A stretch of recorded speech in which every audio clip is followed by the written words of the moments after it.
Hello friends, अगर आप एक एमएसएमई यूनिट्स हैं और आपको लगता है कि किसी वेंडर्स अथवा सप्लायर के साथ आपको पेमेंट का डिस्प्यूट्स है जो कि आपको नहीं दे रहा है, तो ऐसे में ये वीडियो आपके लिए बहुत ही लाभकारी हो सकता है क्योंकि इनकम टैक्स ने आपके लिए एक ज़बरदस्त प्लानिंग कर रखी है।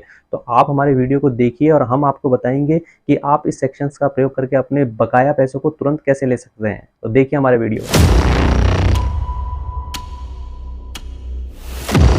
सरकार द्वारा अपने माइक्रो स्मॉल एंटरप्राइजेस को बड़ी उद्योग धंधों से सेव करने के लिए एमएसएमईडी एक्ट 2006 बनाया गया और उसके बाद इनकम टैक्स के सेक्शन 43 बी को अमेंड किया गया। इस सेक्शंस के अकॉर्डिंगली सरकार ने प्रोविजन बनाए कि माइक्रो और स्मॉल एंटरप्राइजेस जो हैं, जो कि एमएसएमई में रजिस्टर्ड है, उनके पेमेंट्स को कोई भी ड्यू नहीं कर सकता। उनका पेमेंट करना इस सेक्शंस के अकॉर्डिंगली हर एक उद्योगपति को करना मैंडेटरी है। और ऐसा क्यों है, हम इसको समझेंगे।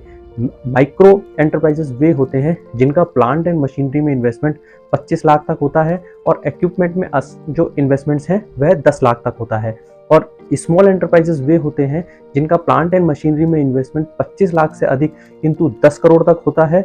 और ऐसे केस में इन एंटरप्राइजेस, क्योंकि ये हमारे अनऑर्गेनाइज सेक्टर के बहुत ही बेसिक्स इंफ्रा डेवलप करते हैं और बहुत छोटे छोटे प्लेटफॉर्म्स पर उद्योग धंधों को जनरेट करते हैं, इसलिए इनको सुरक्षा देने के लिए सेक्शन 43 बी बनाया गया। यह सेक्शन ये कहता है कि एमएस माइक्रो और स्मॉल एंटरप्राइजेस के साथ अगर आपने कोई ट्रांजैक्शंस किया है गुड्स या सर्विस से रिलेटेड, तो जो एग्रीमेंट्स पेमेंट्स के लिए आपने डिसाइड किए हैं उस डिसाइडेड एग्रीमेंट के अकॉर्डिंगली आपको पेमेंट करना होगा।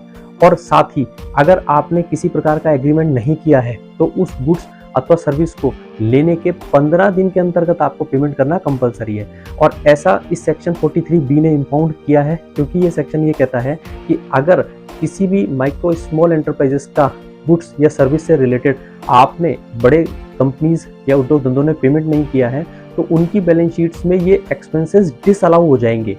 इट मीन्स इन खर्चों का इनको डिडक्शन ही नहीं मिलेगा।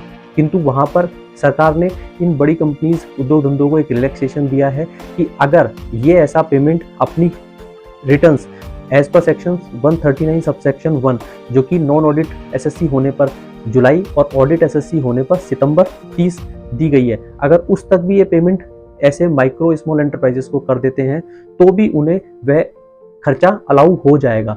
तो आप ये ध्यान रखिए कि सेक्शन 43 बी के अकॉर्डिंगली हमारे माइक्रो स्मॉल एंटरप्राइजेस सिक्योर्ड हैं as per the income tax act, जिसके लिए एमएसएमईडी एक्ट 2006 ऑलरेडी बनाया गया है। इसीलिए अगर छोटे उद्योग धंधे जो कि एमएसएमई में रजिस्टर्ड हैं तो इस सेक्शंस को ध्यान रखें और अपने अधिकारों को यूज करें।